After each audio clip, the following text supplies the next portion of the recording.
Hello everyone, welcome. Thanks for joining us on our student panel. I'm the voice of Deanna Gerber, our recruitment coordinator here at the College of Veterinary Medicine. And tonight we're gonna open it up for your questions for our students. So these are our fearless students that can't wait to kind of get rolling on your questions. So if you want to, what you'll see is down, I believe either at the bottom or the top of your screen, you'll see a Q&A tab. Go ahead and type your questions in there. If you can't find it, it's okay to put them in the chat, but it just helps us filter them a little bit if they're all in that Q&A box. So with that, we will go ahead and get started. Any question for students is really fair game. I love that our students are really candid about their time and their experience here and how much they love Iowa State. So go ahead, like I said, start filling in those questions while these guys introduce themselves. So whoever wants to start, take it away. Okay. So my name is Chelsea Fairley Jones. I am currently the VM2 on the panel. I did my undergraduate here at Iowa State as well, majoring in animal science. I am one of the in-state students, so that was one of my big influences of getting into Iowa State, along with it was the shortest time frame to do my career, so it was 4 years versus 5 or 6 years, and then obviously with tuition, that was also a major factor for me. I'm Boaz Swift. I'm from the south central part of South Dakota. I did my undergrad at South Dakota State University, where I got a degree in animal science. And then my reason for choosing Iowa State, just they've got a good reputation. I'm going for more of the food animal, probably maybe a little bit of mix, so they're right on track for that. And then I was one of the people that got one of the in-state spots. South Dakota kids 6 in-state spots to Iowa. I got one of those, and so financially it made sense to go here as well. I'm Stephanie Adamczyk. I'm the 4th year on the panel right now, so I'm technically the elusive 4th year, that's what we call everybody around here. I'm finishing up my vet degree. I am originally from Texas, and the reason I chose Iowa State was I have a food animal interest, and we see a lot of food animal cases here at the school. And I really loved the state when I visited, so. Great. Okay, hard-hitting question right off the bat. What do you like most about Iowa State? I guess I can take that one first. I've been here the longest. So what I fell in love with was the atmosphere of Iowa State. So when I came here, being out of state, it was nice to have a family environment. Everybody was really nice and welcoming and made me feel right at home. And so it didn't make me miss home as much, but that's what I liked about it. So. Great. I liked, okay, so when I was picking it for undergrad, I liked the way that the campus was set up. And then aside from that, we don't have to fight with our main campus. So I liked that our college itself is offset and we are self-sustainable. So I don't have to, once I come here in the winter months, I don't have to worry about going back outside or going to another building. We're pretty much, I guess, isolated, but I like that fact. So I really get to know upperclassmen along with my faculty and staff. So I like the close-knit of the university. I'll also say to that one, getting to know our clinicians and staff, that everybody's really great. They're willing to take the time out of their day to answer your questions and make sure you actually understand the material. Okay, Boaz, this is for you. First year of vet school, how are you doing on books? Did you buy all of them? Did you feel like you needed all of them? Can you kind of give insight into that? Sure. Don't buy all the books. You don't need to. I'm someone that likes to read books, so I did buy a few of the more important ones. For like anatomy, probably get that one. Sometimes you can find them online. Sometimes you can find a friend that has them as well and share books. There'll be a book list that'll get sent out that'll tell you what are the ones that you need to buy and which ones are just recommended. I've never read any of the just recommended ones. I always bought the required ones, and for the most part, I've used them and they've been helpful. Some people I know don't buy any books at all and they still pass, so kind of up to you. Any insight for upperclassmen about Yeah, so one of the good things about, or the fortunate things we do here at Iowa State is you get partnered with upperclassmen. So when you come for orientation, so my job when I took on my VM1s was I was handed down material that professors gave out like on an online basis or things that I have found. So my VM1s got online books. So if they didn't want to go buy it, they at least could reference it, or Control F material. So it made it a little bit more convenient. Yes, they were on their laptops a little bit more, but when it came, if they got questions, they were able to look at it. So we try to give you alternative learning tools, so you don't necessarily have to have the book, because 9 out of 10 times your upperclassman has the online version for you. I personally bought a few books that I thought were important, but our professors actually gave us a lot of the material that we needed in class to study for. So the books are kind of more of a supplement if you want to know more. And then also we have at the library, the required books are held on reserve for us, so we can check them out for 4 hours, photocopy from them, so you technically don't have to buy them, but if you want to and you're that type of person, you can. Great, very cool. So what about dress code? What do students typically wear? Are there guidelines, all of that kind of stuff? So dress code is essentially kind of what we're wearing today. For most of the days, jeans, t-shirts, sweatshirts, that's tennis shoes or better. We have what we call dressy Thursdays, where you actually can't wear jeans, so you have to wear dress slacks, shirt, khakis, polos, that type of thing, collared shirts. Just please don't wear pajama pants or leggings. It's not undergrad anymore. Yeah, I would say after that, think of it more of your high school. So high school didn't allow leggings or tights or anything, no sweatpants unless on a specific day, kind of thing. So in a sense, you're going from undergrad back to high school because you're going to a smaller class set. So that's kind of the way that I would interpret our dress code. You're in a professional program, so dress appropriately. We could have it a lot worse, where I know some schools make you wear khakis and polos all the time, so we're fortunate. I would go off of that 4th year. You are wearing that dress, your business casual, that dress Thursday is what you're expected to wear pretty much every day unless you're in a scrub setting. Yeah, so most of the time it's mostly the small animal hospital where you have to dress up. Food animal, which is what I'm on right now.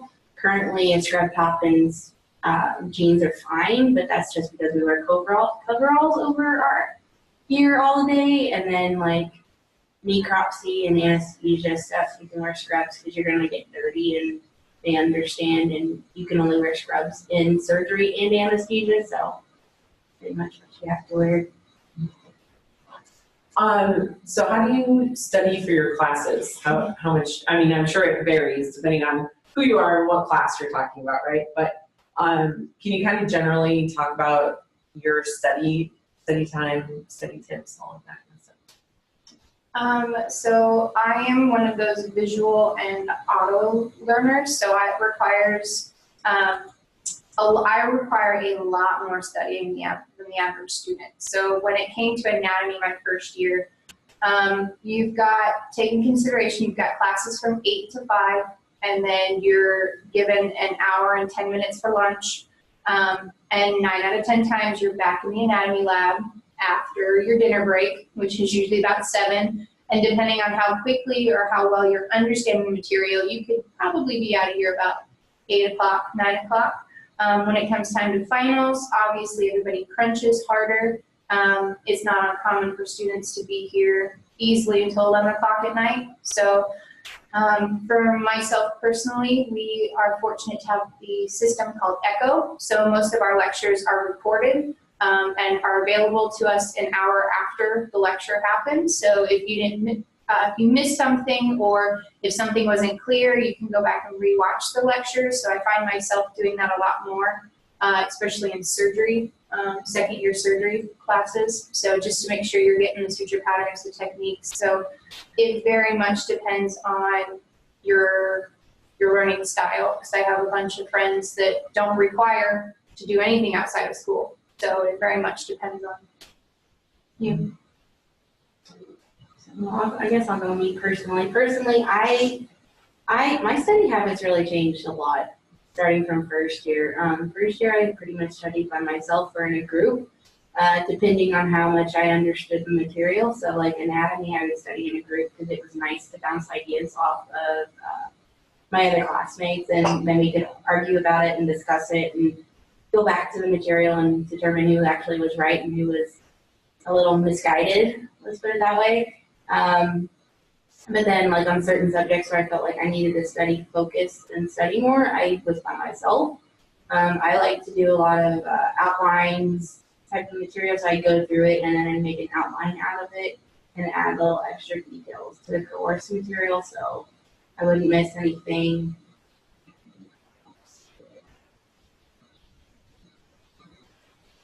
I'm more of like a visual and show me once and then I'll know how to do it type learner more than just a book learner, so I actually have to talk it out to actually know and learn it. So that's what was good about being in a group. So I guess for me, I do like to read a lot, so that helped me understand stuff. I would say it probably took me to the middle of first semester before I kind of figured out what kind of learning style worked best for me. So I did a lot of that, started reading the textbooks, reading the notes. Occasionally did watch some of the echoes. If there was something I didn't understand, go back and watch that. And then got my roommate and a few other guys that I'll get together with, and some of the more complicated stuff, talk it out. You know, if we've got diagrams, go through those, make sure we understand it all. So it's different for everybody, but that's what I found works for me. and I would say this for your general overall health is like take a night off.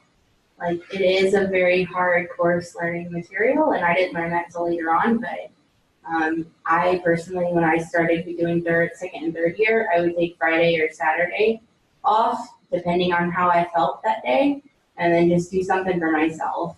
It was either like take my dog for a walk, go to a movie, go out with friends, but I would definitely take a night off so you can recharge and get refreshed. If you stay on it constantly, it's not as bad as cramming at the end. So One last thing, don't go at it where so you're probably been told that you're gonna have to study a completely different way. It's not like that in undergrad. Just trash everything you've learned so far for studying. I wouldn't exactly do that. My process thus far it has changed every semester. It has changed halfway through the semester on how I have to study. Each course is going to have its own hurdles or things that you have to work through. So I wouldn't say completely bin everything you've been doing. Kind of take what you've learned through undergrad and your high school careers, apply it. If it doesn't work, scrap it and try something new. You're going to have a group of students that are in the same boat. Professors understand that you don't know how to study for it, and the phrase "you are drinking from a fire hose" will be your life phrase until you graduate. It's just, everybody understands it's a lot of material, so just understanding the mass majority is the big take home for studying. and then also our class started a Google Drive, so everybody has an Iowa State email through Google, so we just would start a study guide, and certain students who are very up on it would start a study guide for us, and then the ones who kind of learned later would look off their study guide, and that pretty much simpled down what the professors told us in the PowerPoints. So it was a lot nicer just to read along that instead of having to go through the PowerPoints all the time. Great. So what does a typical day look like? How long are you usually here? You never leave. You never leave. So I can tell you right now for second year, my first semester we started out at 8 o'clock and we went to 5 o'clock, or depending on when your labs were, so you alternate, but for the most part 8 to 5 for us thus far. Second semester, second year has been a lot nicer. It's not uncommon for us to be done at 3 o'clock or noon, so that's been a nice reprieve, but it depends on your courses. So second year is a little bit heavier in labs, so you're here a little bit later. So that's kind of what you're looking at. Yeah, I guess right now for first years, we're, for the most part, 8 to 5. I think there's a couple of days a week that we start at 9, get done at 4. But for the most part, yeah, 8 to 5. So if you come in a few hours before that to study and stay a few hours later, you can end up spending a lot of time here. I'll speak for the third year since I went through it already. Third year, you're here from pretty much 8 to 12. They like to leave the afternoons off first semester, third year for your surgery course. So then you do that all afternoon, either Monday, Wednesday, or a Friday. And then that allows you to take general electives in the afternoon.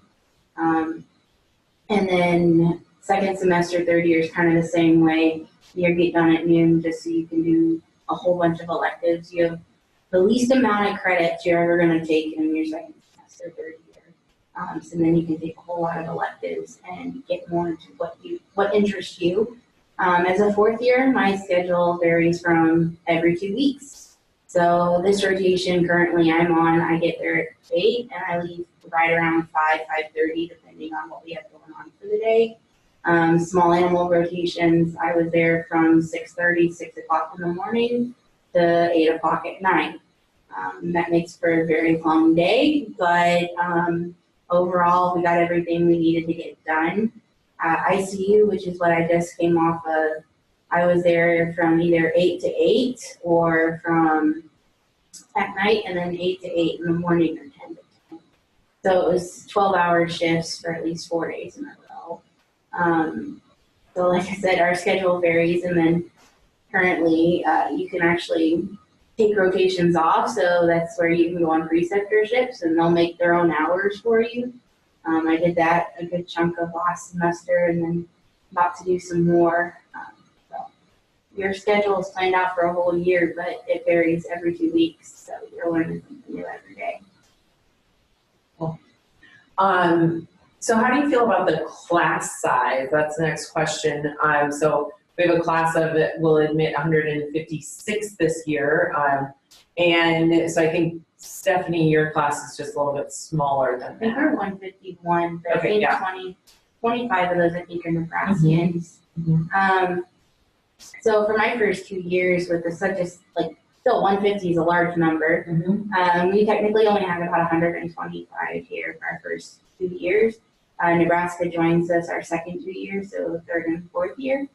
And that made the 150. So essentially with the 125 kids coming from a college where I came from Texas A&M, so that's a pretty big school.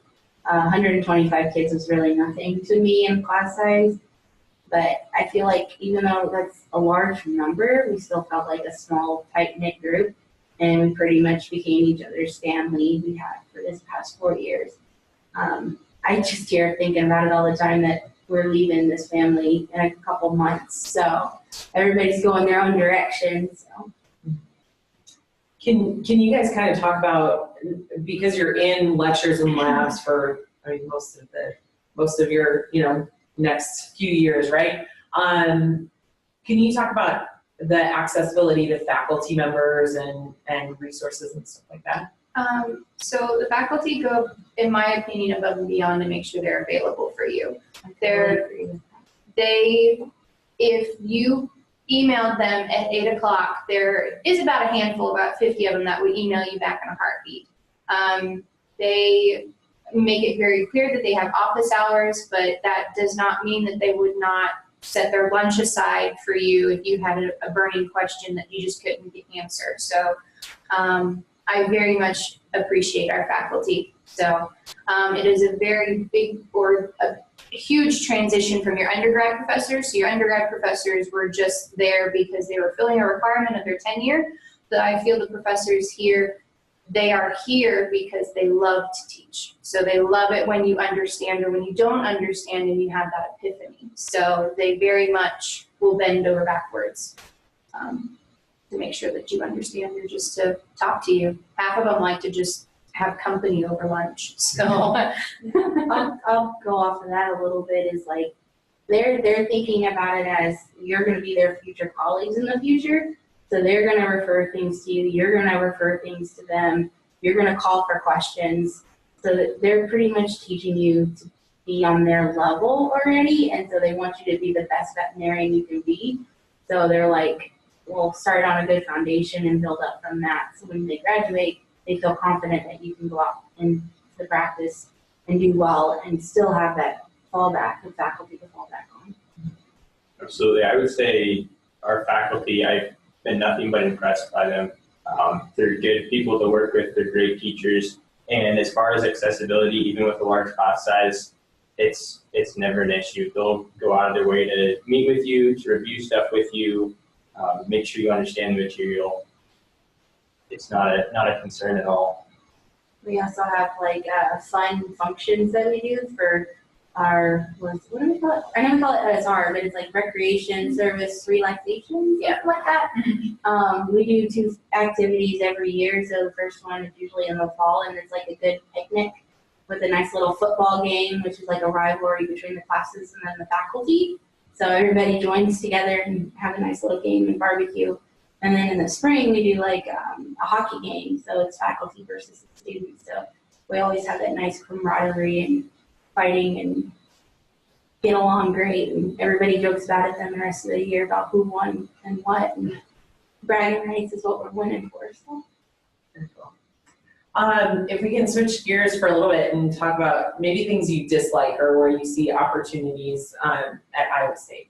That's a really good PR spin on what don't you like about Iowa State? What opportunities are there at Iowa State for change? For me personally, it is very hard to get a job during the summer. If you do not want to work for the university, or in my case, I do not qualify for summer scholars or something along those lines, you're stuck with either a trailer or you're stuck with an apartment for 3 months that you don't have a source of income, or you have to go back home in which you're still responsible for your trailer or your apartment. So having a source of income close enough to the school is hard, because a lot of the opportunities our 4th years are using for their experience so they can go out into the world and be professionals. So it is hard. Even with, you compete with undergrad students as well, especially undergrad students that work at some of the clinics around the areas for so long that they even though you're a vet student and yes, you've got the knowledge, sometimes you just get won out by an undergrad student. So competitive job market for the summer is my downfall for things. Yeah, for the summer, I feel like during the school year though, like for my last 2 years of the 2nd and 3rd year, I was a TA for anatomy. That was my source of income for the 2 years. It was a little extra spending money on top of that. There are a lot of job opportunities during the school year, so I can understand where summer can be kind of a problem, but generally during the school year. My only thing I would say, I really love the school and everything, is we just got to take into account tuition. I mean, that's my only thing as an out-of-state resident. I'm paying twice as much as an in-state person. That was my one main factor that I wish we could kind of work on. The only offset to that is the cost of living is really inexpensive to other places that you interview. So I personally live in a trailer right now, and I'm in the process of selling it, or it is sold, I guess I should say. And it was nice being just a 10-minute walk to the vet school. And cost of utilities and everything really wasn't that bad. So I would say I haven't been here long enough to know any really big problems that I have with Iowa State, or even areas they can improve on. One thing I would say I was a little bit concerned with coming in was coming from a little bit smaller school, a little bit smaller town, just kind of worried about the transition. You know, is Ames going to feel really big and overwhelming? Is the campus going to be bigger? And where we're separated from main campus, it's really not a big deal at all. And Ames, it does not feel like a big town, even if you're from a small town. It's really manageable. Very cool. Thank you. So this next question, you guys kind of alluded to already. There's a couple of questions that are kind of on the same vein, but can you talk about housing? You know, maybe it's where you live, maybe it's where, you know, you kind of hear the rest of your classes. You guys have roommates. You talked about the trailers a little bit. kind of talk about housing and how you settled where you are. Okay, so I am fortunate to live in an apartment by myself with my cat up in, we call it North Ames. It's Somerset, so it's a community of professionals, professionals meaning graduate students, professional students, and professors are kind of the community there, so it's a little quieter. I enjoy where I live. It's a little bit longer to get to campus, especially with this hellacious weather we have been having. But the other opportunity that I tried to get was with the university, not far from where I'm at. They have apartments with the university, which is cheaper. However, it is very hard to get a single, or so you're partnered with an undergrad student, or if you're very lucky, you get a graduate student, but still their schedule is slightly off from yours, and so that makes for a difficult dynamic. So those are two options that I'm familiar with. You guys live. So I personally bought a trailer when I moved here. You can either buy or rent a room out of a trailer, because some of your classmates will definitely buy a trailer and look for roommates within your class. It's called Old Orchard Trailer Park, or Creekside. It's right next to the school if you come visit. It's a 10-minute walk. Lot rent was about $300 and something a month. That includes your gas, your water, and sewage, I think, and trash. Only thing I have to pay for is like heat, electric, and heat, which is gas, electric, and like internet, and if you want TV or cable type service, and that could go up to around, that ranges depending on the weather, like with it being so cold, it's been really high. I'd say at least 200 and maybe more a month. But having a roommate offsets that cost of the lot rent. So technically she'll pay for my lot rent is what I charge. And then she'll pay for half the utilities. So then I'm only responsible for half. It was a really good investment for us. I know for me, once I decided to come to Iowa State, they put you in a Facebook page with all the other people from your class. And I found a few other people that were looking for roommates. And so there were 3 of us first years that roomed together. One guy owned a trailer, and then the other 2 of us lived with him. And that was in Creekside. So Old Orchard's right next to that school, and then Creekside just a little bit further, still easily within walking distance. And then we lived there for these last 2 semesters. And then one of the roommates and I, we joined up with another first year and ended up buying a trailer in Old Orchard. And so that's where we'll be living in the future. So yeah, it's a really good option. And like she was saying, total cost per month for living in a trailer is going to be around $550 to $600. So with us splitting that 3 ways, ended up being $150 to $200 a month to live. That's pretty cheap, and especially you should be able to just about get your money back out of your trailer if you choose to do that and nothing bad happens. I know a few of my other classmates, some of them commute from West Ames, places like that. Also, there's some apartment buildings kind of over by the trailer parks as well. So yeah, there's a lot of good affordable options really close to it. I will say this about the trailer park. I also love it is because it's a lot of vet students, faculty, residents, interns. So it's a more upscale kind of older community, because then there's also a couple elderly and families that live in the trailer park as well. So it's pretty nice and quiet, and it's a really good atmosphere to study and take care of everything you need to get done. Really no wild parties, like a couple of places like Creekside, not Creekside, what's the place? Copper Beach, and then the Grove.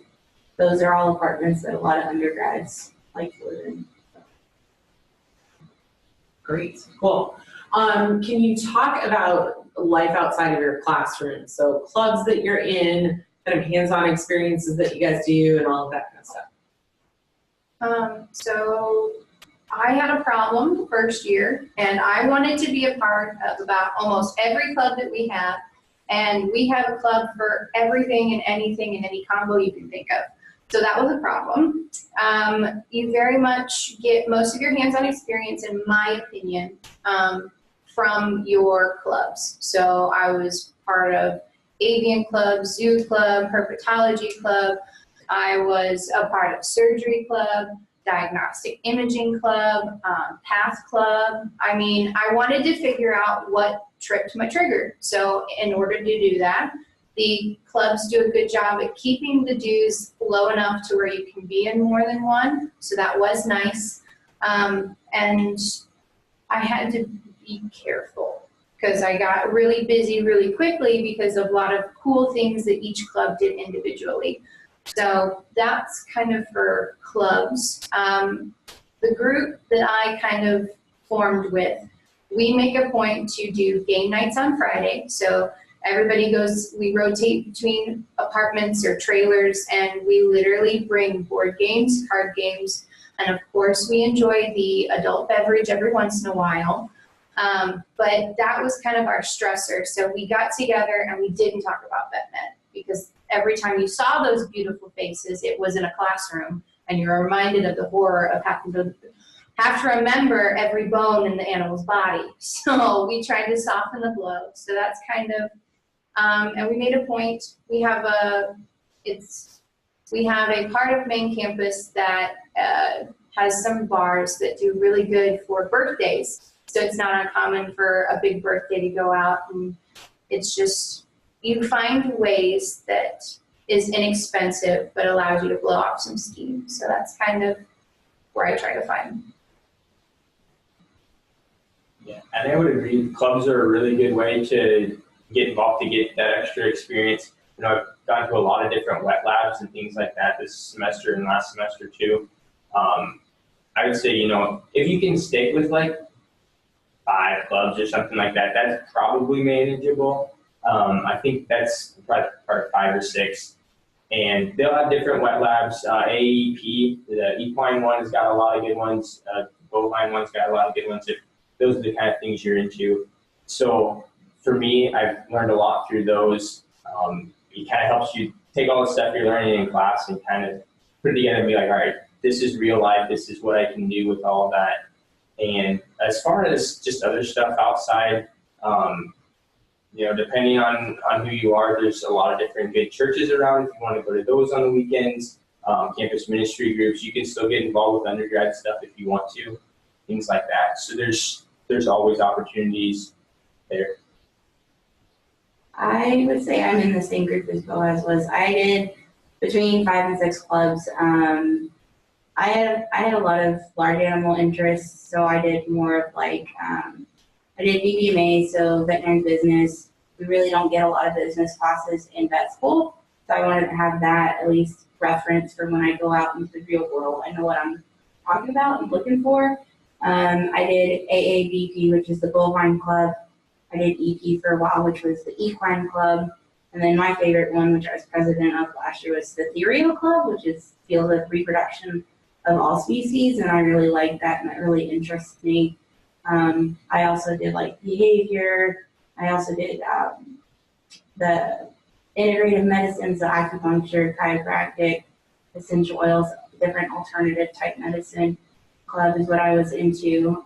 As a 4th year, you can still be in clubs, but you're not as active as you could be because you're pulled in so many different directions with other responsibilities with the hospital. I'm currently still in AAVP because I really like the club. And so I went to a couple meetings I was able to get to, but most of them happen and you have other responsibilities with the hospital.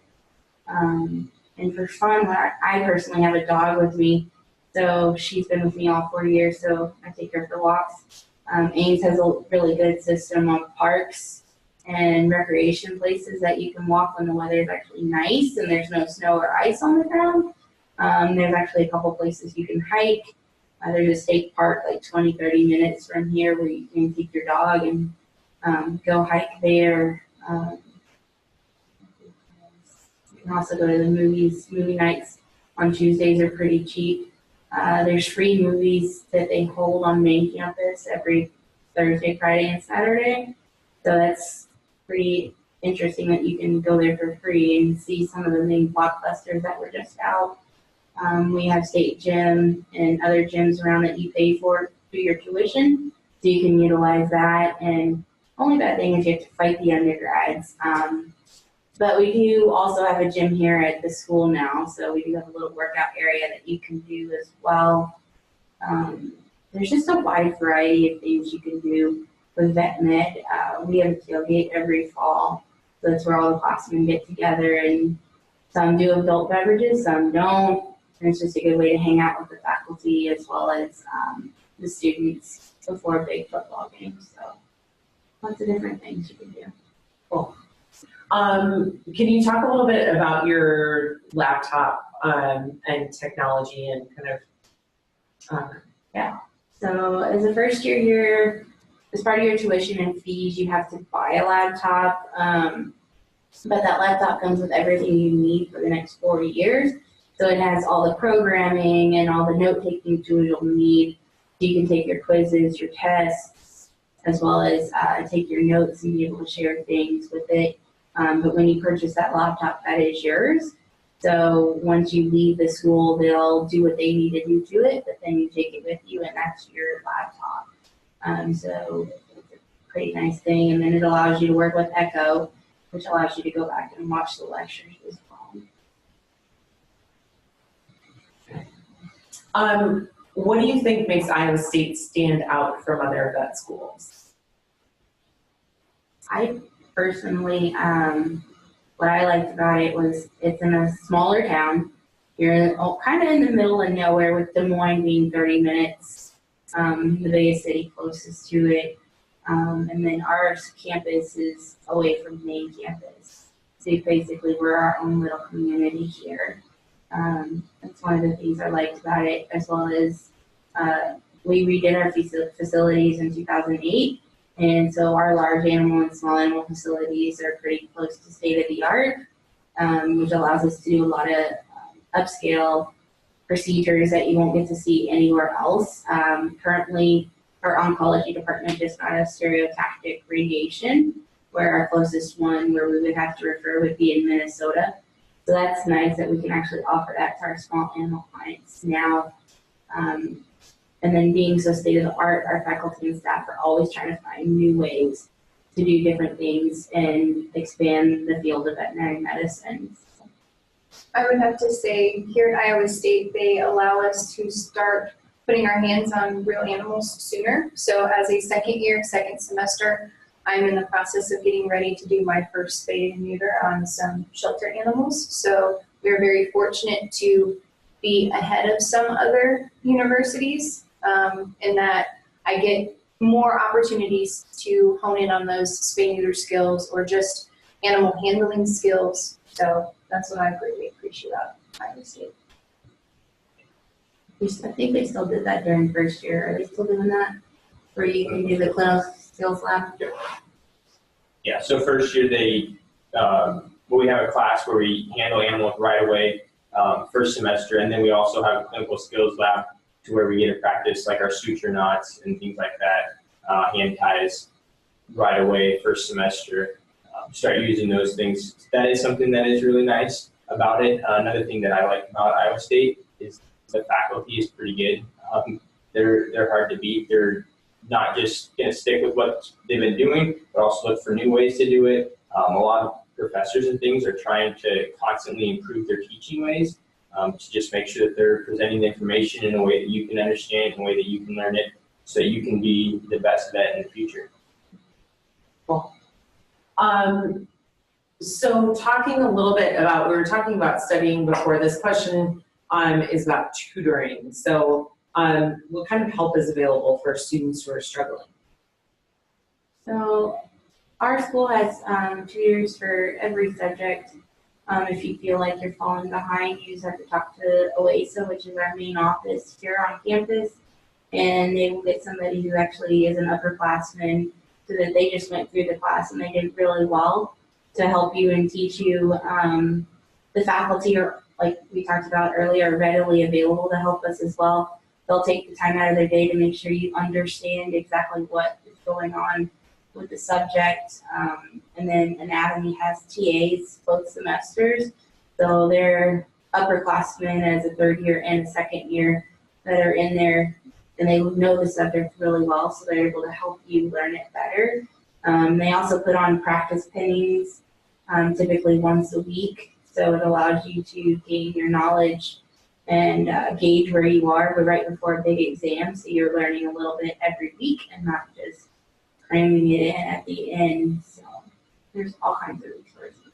Yeah, going off of that, your upperclassmen that you get assigned to, I guess, if you want to call it that, they also try to be available. So if you have questions or something, you're struggling in some classes, or you haven't figured out how to study and you just need a pick-me-up, or you kind of need to bounce ideas off of somebody, my upperclassman was always there. If she needed to come and talk to me just to kind of explain it's not as horrible as you think it is, or she had some really good study tools for when we were learning about the cardiovascular system. So utilize your upperclassmen as well.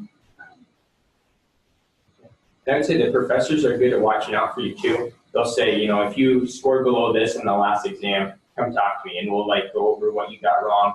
Also, a lot of professors, if you come out deficient at midterms or even before that, they'll go ahead and send an email to OASA, and then they'll send you an email saying, hey, you know, maybe it'd be something you should look into as far as tutoring or finding some help somewhere. So there's all kinds of resources there if you want to take advantage of them.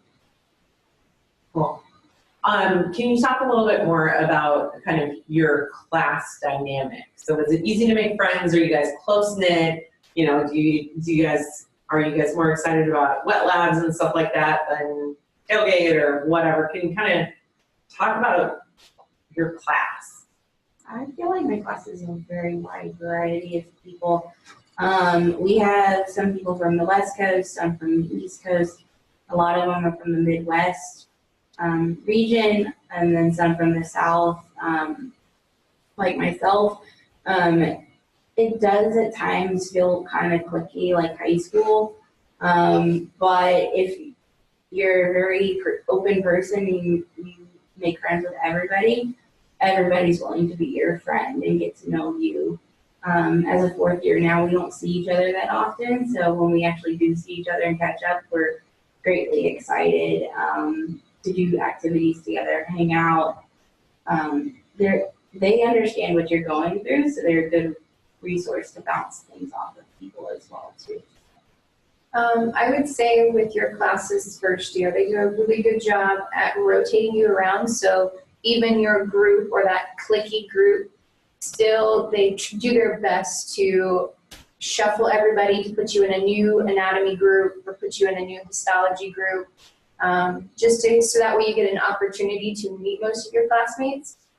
Because eventually you will have to work with most, if not everybody in your class during your fourth year clinical rotations, is what they tell us all the time. So you might as well and get to know them. So, but yes, sometimes it can be very cliquey. We are very territorial and we like our seat in our classroom. So we have a hard time breaking those molds. But for the most part, I feel like I could walk up to any table or group in my class and they would have no problem having a conversation versus going, I don't know who you are, we don't talk kind of thing. It is very much, they're willing to have a nice conversation with you. So. You may get the, I know who you are, you're in my class, but I don't know your name. That has happened quite a bit to me, but that was the first and second year, and I can't help it. I know who you are, I just don't know your name. Yeah, I would say when people come in, especially freshman year, everybody's pretty open to being friends with everybody. So those first few weeks, you get a chance to meet everybody. Nobody knows anybody's names. You're all trying to figure it out. So it's really easy to get to know people. And after that, you kind of figure out who you really like being around, who maybe has the same kind of study style as you, where you can spend more time with them. Obviously, if you have roommates or whatever that are also first years, you might be a little bit closer to them. But as far as making friends, it's really easy to do. If you want to make friends with people, you can. If you want to keep to yourself and only have a small group of friends, you can do that too. So. Okay, here's a big question. How do you plan on tackling student loans? If you don't mind sharing a little bit about, I'm sorry if it makes anybody anxious, but it's good to talk about, right? Yeah. Yeah. I'm one of the fortunate that I am an in-state student, so I'm still gonna come out with a hefty, probably 120K when we get done with this. And that's not including the loans that I had to take out for undergrad.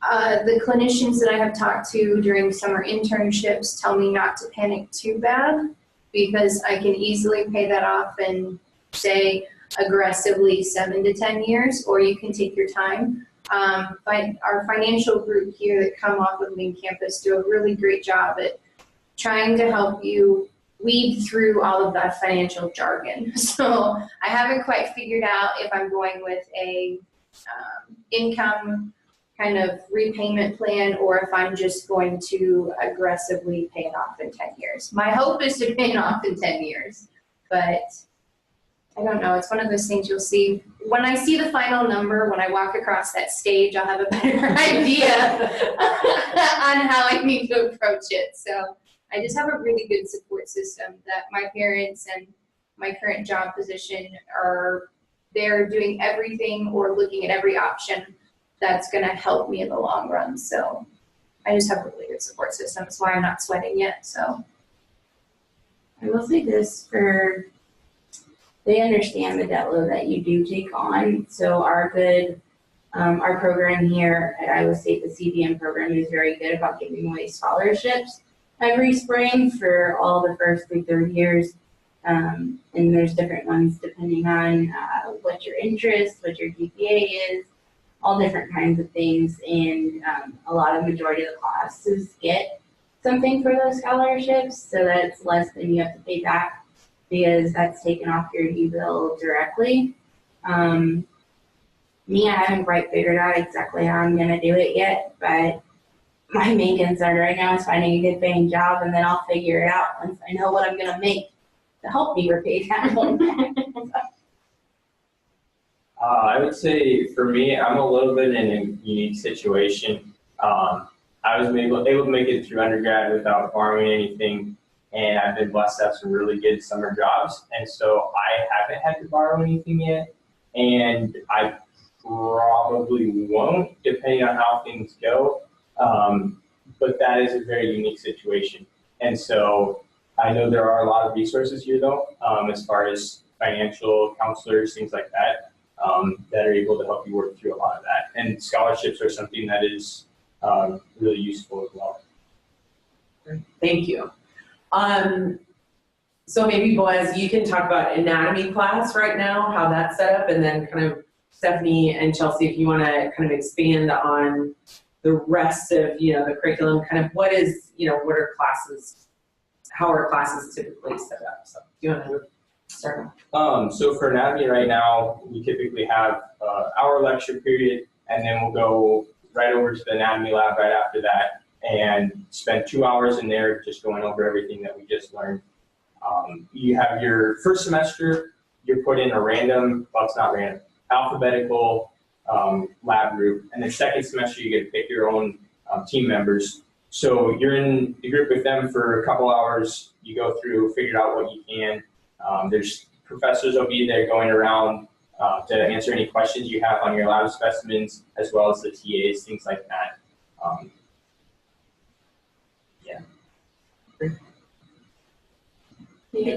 They do start the first years off on a very basic anatomy, physiology, histology. So they start you off with the basics for your first 2 years.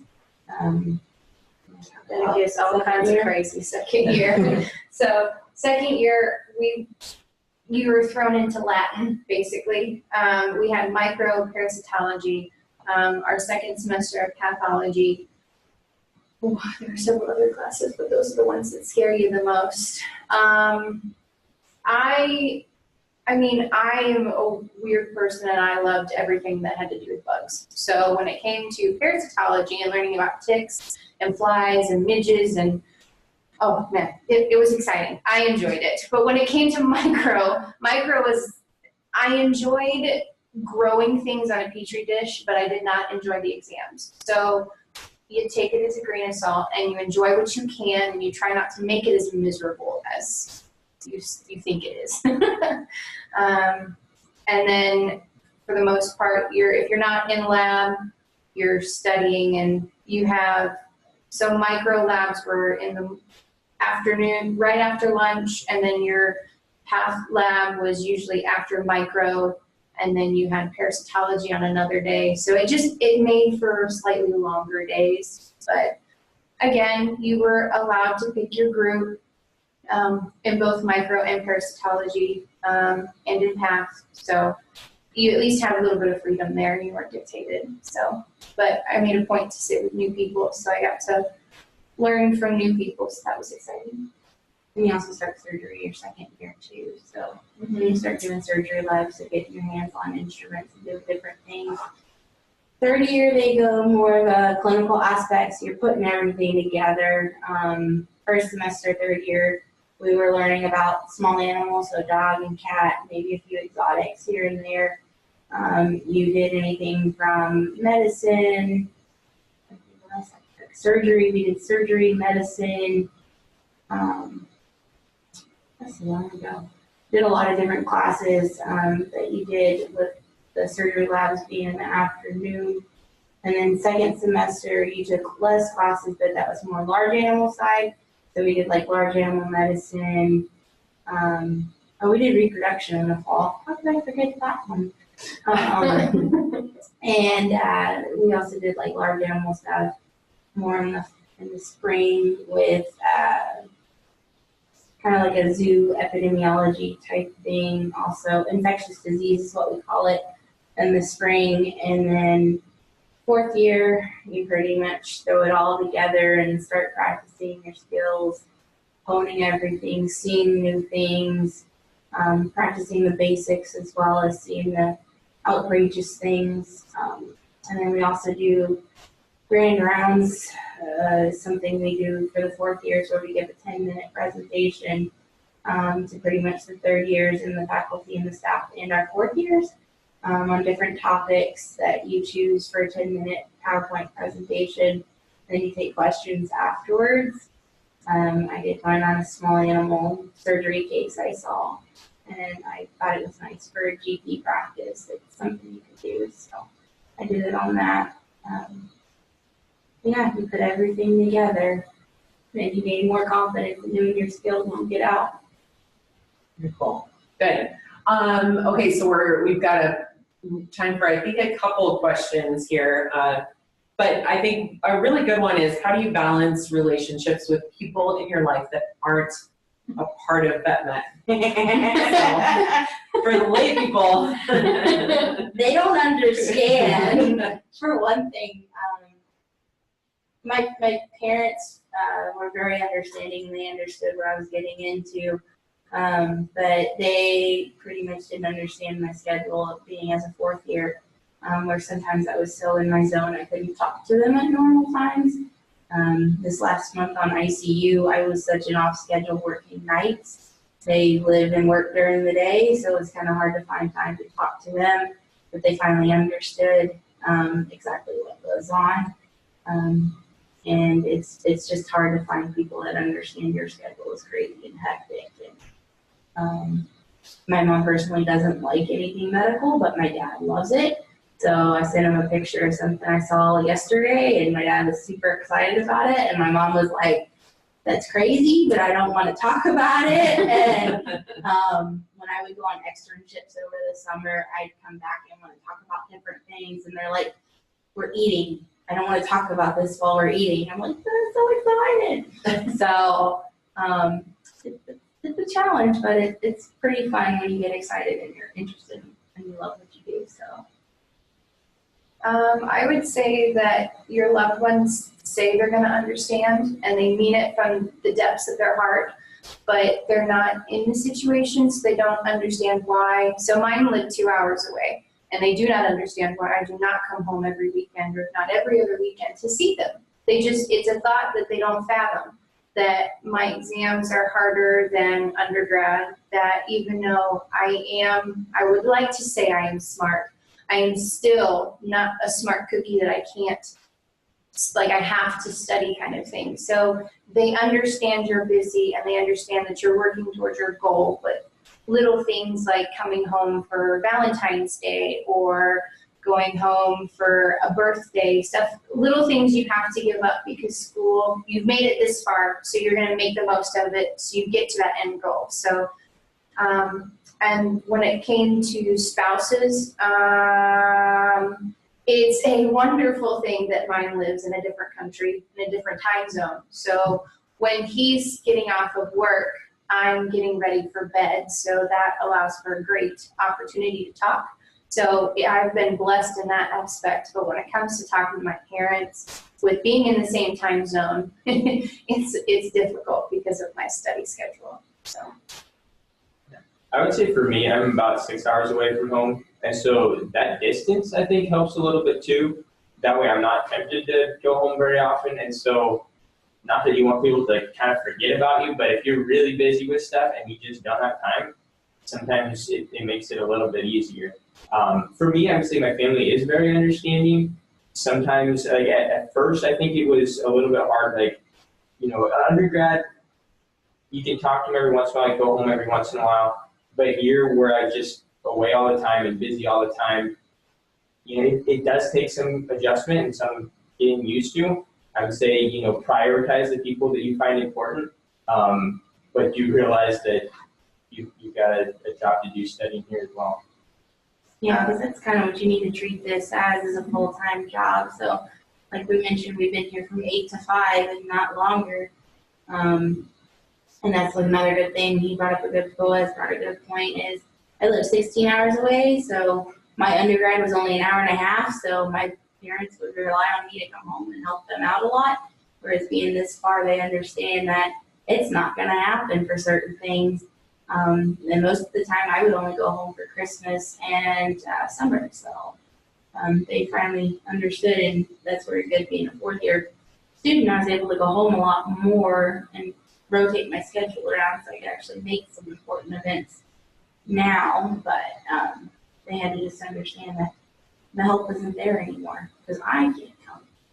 I would say that Iowa State is lucky to have, again, another club that goes out of their way to try to make it more feasible. So if your family or your spouse does live with you, or it doesn't even have to be that, if you have friends or you are close enough to family, they do make a point to have meetings, to have social events to where you can bring your loved ones or your friends to campus and show them what you're doing and how busy you are, and just to make them feel a part of your life as you've transitioned onto professional school. So we do have clubs, again, we have clubs for everything. So we're one of the last ones that does have the auxiliary group. So we're fortunate to have them.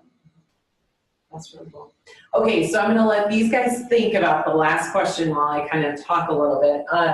But the last question, if you guys could share a tip or one piece of advice that you wish you knew coming in, or that somebody would have told you coming into vet school, what would it be? So one piece of advice for an incoming student that you wish somebody would have pulled you aside and told you. While they're thinking about that, they have graciously let me put these, share your information or their information here. So if you do have follow-up questions for them, you'll hopefully see the PowerPoint slide with their first name, last name, and then their email address. So they said, go ahead and email them if you have follow-up questions. Realizing that they're all getting ready for midterms, if not halfway through, or heading off and for more rotation. So it may take them a couple days to email back, but they're happy to help. So I'll leave this up as you guys kind of talk about your advice. So who wants to go first? I would say something I wish people would have told me or expounded on probably a little bit more is everybody that's getting into vet school, you guys are all really smart people. But you're gonna feel dumb because you're gonna take those people that were all, mostly in between a 3.5 to a 4.0, and you're gonna have people that get D's. And it's gonna be spread out, and it's gonna be tough sometimes. But you're all gonna survive, you're gonna make it through. But do realize that when you get in and you start doing bad on stuff, you're gonna have to adapt. You know, if you need to do tutoring, do that. If you need to, get accommodations on something, do that. If you need to change your study style, do that. Do whatever you need to do to get the grades you need to do, but realize that it's more important that you learn the material and that you know how to use it in the end.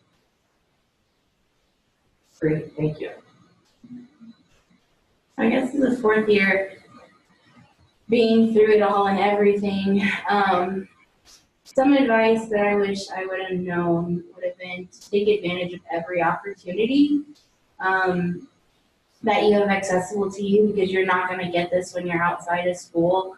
Go to all the different conferences that you can, go to different events, make new friends. Studying is your life, but also don't make it your life. Have a life outside of vet med. At least try to for that one night a week. I guess that's what I would say. That's good, Christy. What I wish someone had told me is, I came in understanding that I'm not the smartest cookie, and I'm being put in with a group that we were all top of our, if not top, close to the top of our classes. So not to be so discouraged when you study extremely hard and you feel like you can't study anymore and you put all the knowledge you could into it. Instead of getting so upset and depressed and reclude within yourself, just remember that you got here for a reason. Your professors are not going to let you fail. So that was the biggest thing for me, is that if it wasn't for my professors telling me that you're going to be fine and going in and talking to them, I don't think I would have made it through my first semester. So utilizing them more is what I wish I had done. Very cool. Fantastic. Well, thank you guys very much. Thank you guys for coming and joining us. Thanks to our students to lend their advice and their expertise. If you want to meet some of these students in person, you can actually come to, we have 2 preview days left, and those are on March 30th and April 6th. The registration is on the website, or you can email or reply to the email that you got information about webinars and everything from, and I'll send you links and everything like that. But please join us in person, but thank you for joining us virtually too. We're gonna sign off here. Thank you and have a great night.